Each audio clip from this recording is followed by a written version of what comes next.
Well, today is Earth Day, a chance to focus on our planet, our relationship with our planet that we all share. Plastic has become a major part of our lives, from water bottles and plastic utensils to common single-use products. Much of it ends up in landfills and oceans. Experts say only about 9% of plastic is recycled worldwide. That is a very low number. Bryan Staley is the CEO and president of Raleigh-based Environmental Research and Educational Foundation, and he is here with us this morning to share some ways, the best ways to protect our planet. Bryan, thank you so much for being with us. Happy to be here. This is such an important day. It's Earth Day. How is plastic use impacting our environment? I almost think sometimes we don't realize how much it's affecting us. Sure. Well, plastic is one of those materials that the production of plastic is going up, not down. So really, this is a challenge that we're going to continue to face, and it's probably going to be even more of a challenge in the future. So one of the primary impacts with plastic has to do with the fact that it's so lightweight. Even if you try to get it into a waste bin, many times it can blow away, and it can contribute to a litter problem not only on land, but in the ocean. Many of us have seen the pictures of the great garbage patches in the Atlantic and Pacific. Most of that waste is plastic in those patches. It's always so heartbreaking to see that too. Sometimes you see the animals in the ocean getting caught up, in these plastic soda can, plastic pieces. What else could happen if we don't limit our plastic use?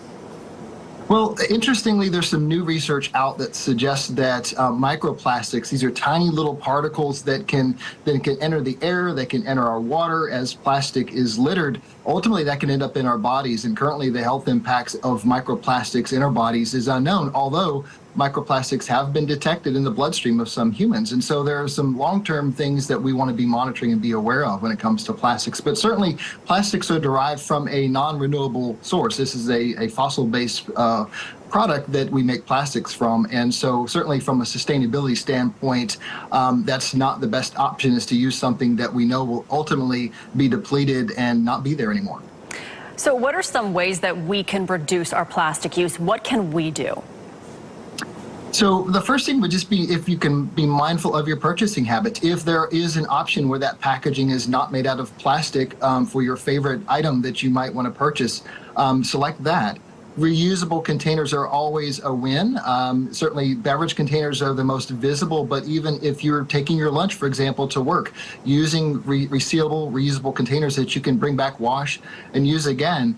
And then if you're out shopping, for example, I know there's a big debate about paper versus plastic. If you have to choose between one or the other, choose paper, because in the Triangle area, paper is a very recyclable item, and you can put that right in the recycling bin. It can be recycled, or you could reuse that bag until it becomes ripped or something like that. So there are ways that you can reduce your plastic use just by making certain choices. Yeah, that's really good advice. And really quickly, Bryan, what do people get wrong about recycling? I once had a friend say, well, you can't recycle that because it had food in it. Doesn't have food in it anymore, but you can't recycle it. But I don't think that's correct. Is that correct? That is not correct. Most recyclable plastics, for example, if it has some food in it, you can absolutely recycle that. Certainly if it's something like a peanut butter or something very sticky, wash that out beforehand. One of the biggest problems, or one of the biggest things that people get wrong, has to do with plastic films. Plastic films should never, ever go in a recycling bin. Like this example here is a plastic film from a dry cleaning bag. Those, if they go into a recycling bin at your home, actually cause problems and challenges for the recycling facilities that manage all the other recyclables. So take those to your grocery stores or your drop-off areas where they accept the plastic films, and then that'll get handled sustainably. Oh, that is good to know. Bryan Staley, CEO and president of Raleigh's Environmental Research and Educational Foundation, thank you so much for joining us this morning on Earth Day and all of the tips and advice. We appreciate it. Thank you.